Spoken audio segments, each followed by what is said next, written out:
Da, dragi prijatelji, posjetioci kanala, mi ćemo nam baš dobro. Evo danas se ponovno družimo i opet ćemo raditi, spremat ćemo jedno interesantno jelo. To može da bude jedan malo lepši ručak ili malo lepša večera, praznično, nešto bez obzira što je u pitanju ovakva neka vrsta mesa. Naime, danas ćemo spremati slaninu, sirovu, ovu vidite, dinstanu, pečenu, sa malo povrća, sa marinirano i sa pire krompirom. Vidite kako od slanine može da se napravi fantastično, divno jedno jelo, a i ne zovu ga za džabe carsko meso. Ispratite nas pa ćete vidjeti kako ćemo mi to uraditi. Idem prvo ovu slaninu da isečem malo još ovako na pola i da je začinimo i da ostavimo u marinadi. Slaninu smo malo ovako isekli na pola na sitnije i sad ćemo da je začinimo, da je mariniramo. Prvo ćemo soli.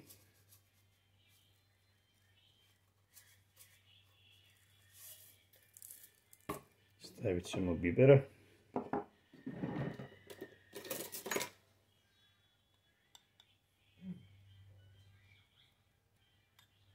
Po jednu kašikicu.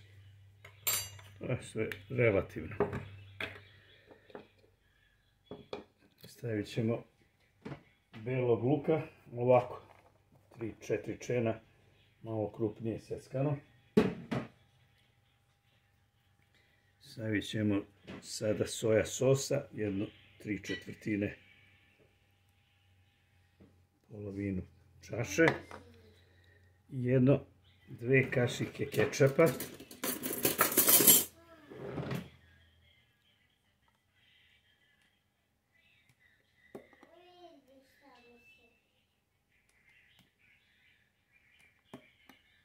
tako, dodat ćemo maslinovog ulja,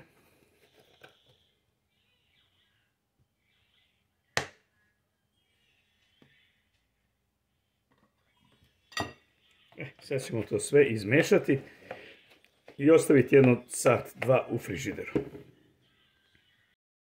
Evo, dragi prijatelji, oko 2 sata smo je držali u frižideru. Ova marinada, slanina je upila marinadu, dobit će onakav baš pravi izvanredan ukus. Idemo sad malo da je zapržimo. Ja sam rekao da je zapržimo, da je malo zapečemo s jedne i s druge strane. Stavili smo masti. Idemo da vrlo malo s jedne i s druge strane da dobije onako malo lepu boju. Ćemo morati iz 2 ture.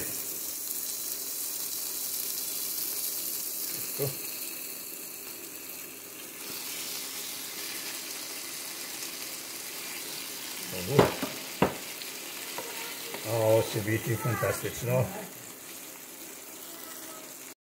Evo, kad dobije ovakvu boju, onda je skidamo.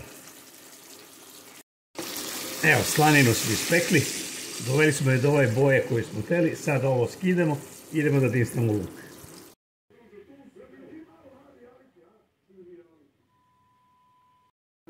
Znači, slaninu smo sklonili, u istu masnoću dodali smo još malo masti, sve radimo na masti.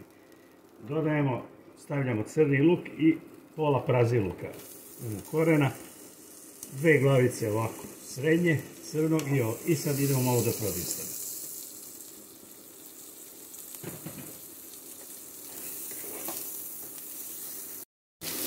Beli luk ću ja dodati samo malo u prahu, pošto 3 čena belog luka smo stavili tamo u slaninu, pa da ne bi baš, ko voli, miris belog luka može da stavi i ovdje jedno čen 2. Sada ćemo dodati i ove sveže, što ja kažem sirove, crvene paprike, malo i zelene. To bi bilo sve od povrća, pošto će krompir biti prilog. Idemo sad to malo da prodinstamo.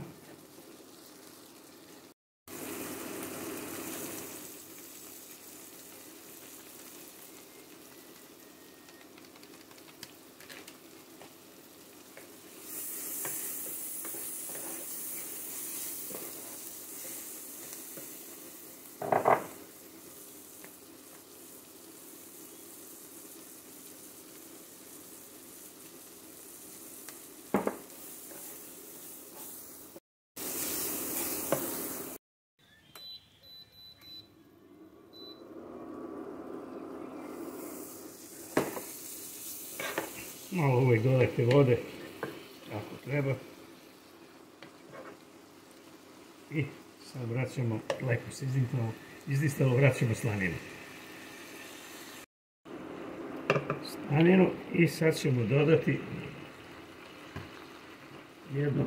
dve kašike, vidjet ćemo, ovog paradajz pirea ili kuvanog paradajza pasiranog ako imate. Ja nemam, imam ovaj pire. To će dobro doći, da ćemo na kraju lepo onaj saft.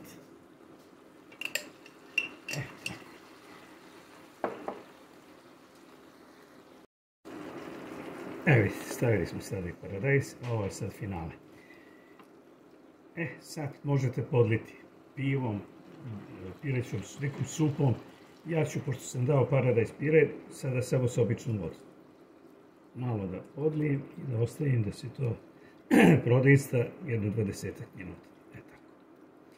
I, naravno, tu sad treba pogledati pa začiniti. Ja ću sad tu dodati malo još bibera u zrnu,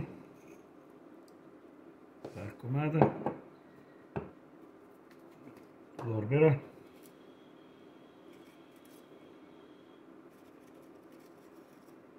to sve da poboljša ukus, i grančicu svežeg ruzmarina.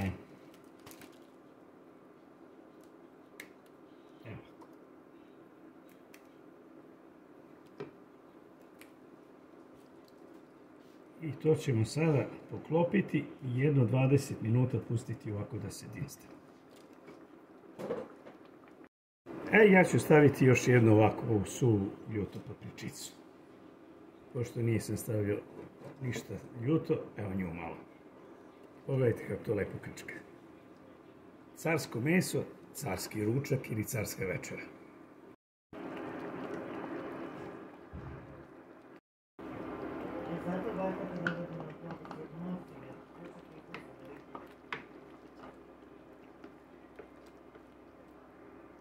Vidimo, dragi prijatelji, ovo je gotovo. Pogledajte.